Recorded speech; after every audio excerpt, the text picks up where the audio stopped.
Hello again, and welcome back to the Ink Witch.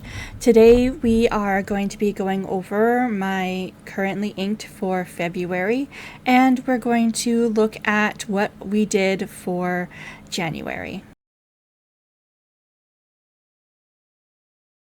So here are the inks that I chose for January, just as a little recap.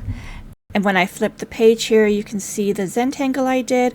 So this was Leather and Lathe in the Sterling model in the Unicorn Dust. I used Leaming Ink Postman. The pen comfort I would give a 10, the ink pairing a 10, and the nib a 10. I really love this nib. It's one of my favorites. It has a great bounce despite it being a steel nib. And I'm just going to zoom in just a little bit here so you guys can see the Zentangle.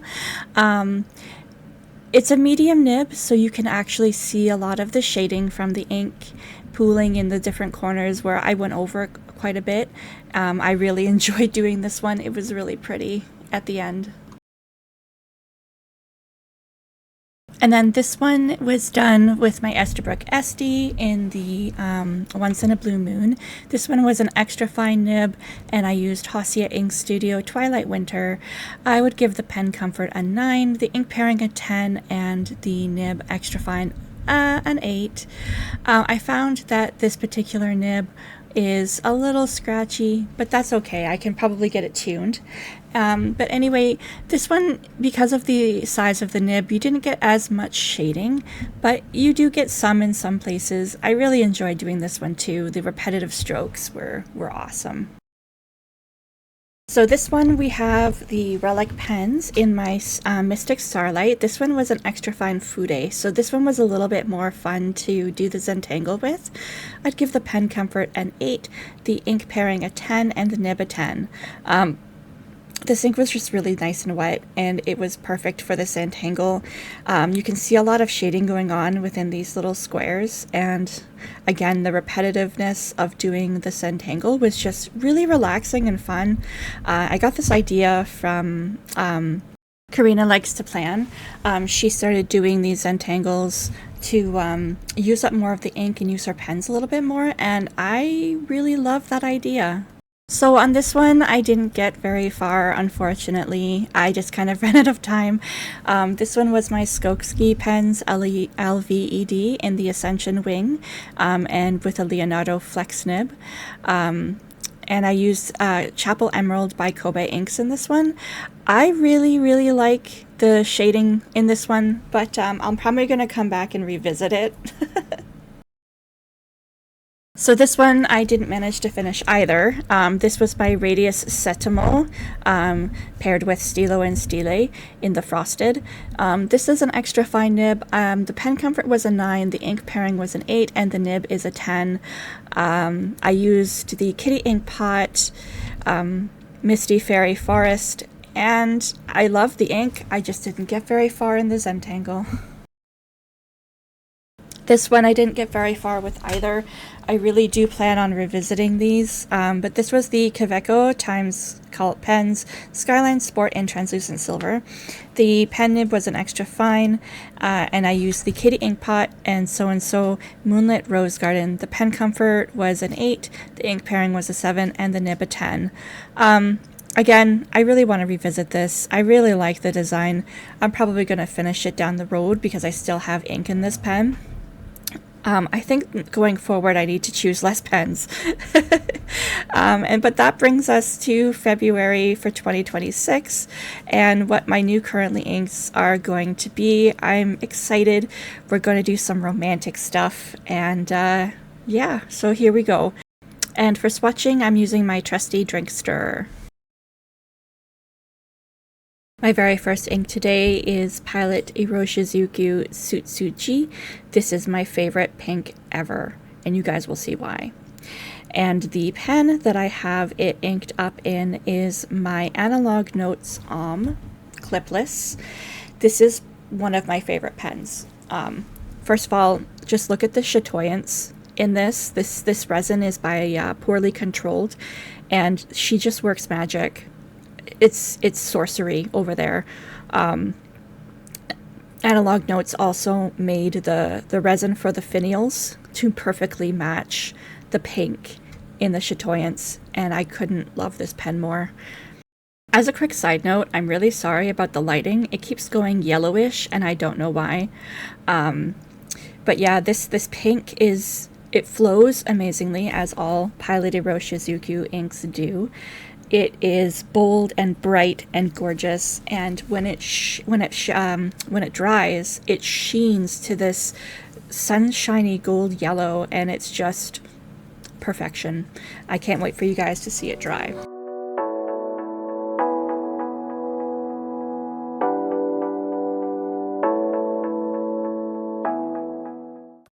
So my next ink is a collaboration between Hatch Create at Endless Pens and Mika Finds and Robert Oster.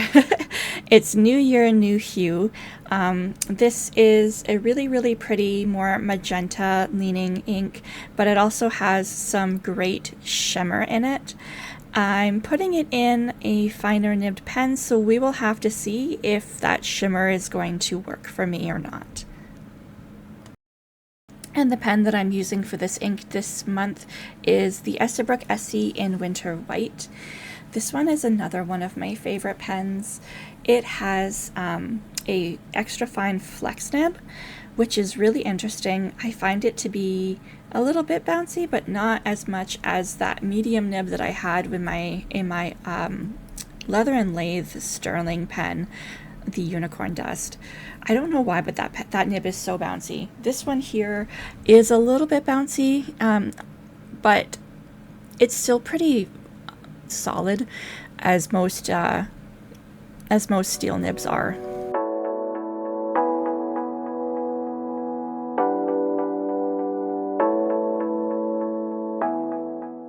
My next ink up in my lineup is Rider's Blood by Diamine. I don't know if you guys can see the theme yet, but it's Valentine's Day.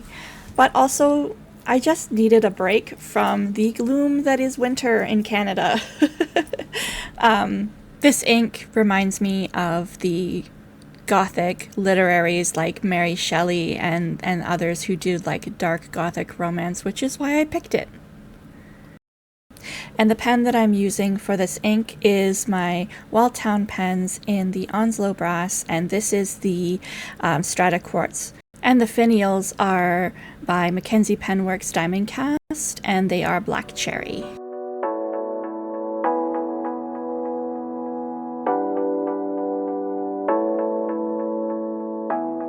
My next ink is Kitty Inkpot Lost Rose, and I only got this as a sample, but I need a full bottle, like need. The shading in this ink, and in all Kitty Inkpot inks, to be honest, is just incredible. I can't wait for you guys to see it dry, but this is a really, really pretty purpley leaning pink ink, and the pen that I'm putting it in goes with it perfectly. I think that it is a full-time marriage now between this pen and this ink because it's just so perfect. The pen that I am putting this ink in was my first real fountain pen. This is by Leather and Lathe. It's the Pier Cove model in When Pink Meets Teal resin. It's a very special pen to me because not only was it one of my first pens, it was also a time where I met one of the makers and started my love for maker pens, and Ryan of Leather and Lathe is just such a sweetheart. His wife and himself, they make beautiful, beautiful things, so go check them out. I'll link them below.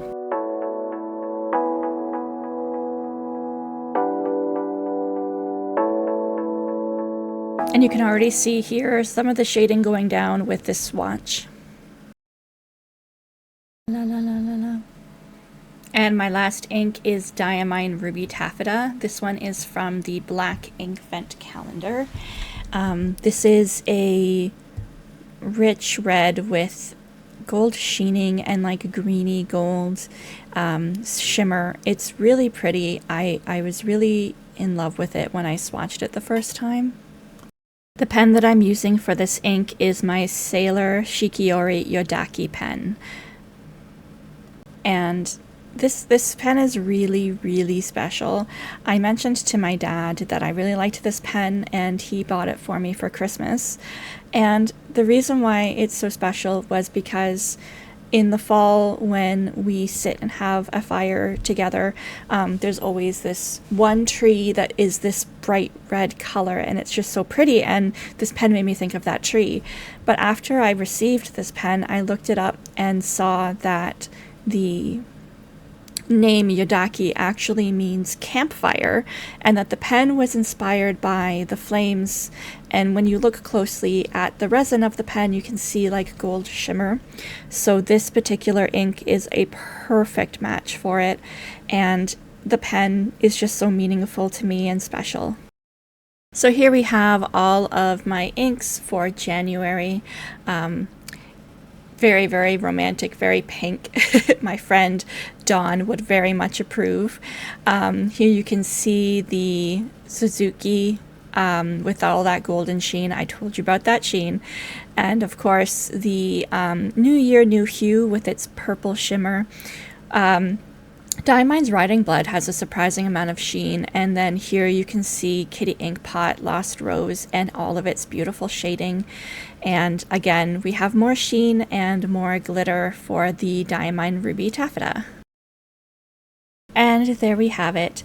Thank you so much for tuning in again and watching my currently inked and my wrap up from last month. I really appreciate all of the comments that everyone has been giving me and all of the interactions. It's been a little bit overwhelming and surprising, to be honest, that so many people are so interested in my little YouTube. So thank you again, witches, and I hope you have a good time until my next video. Bye!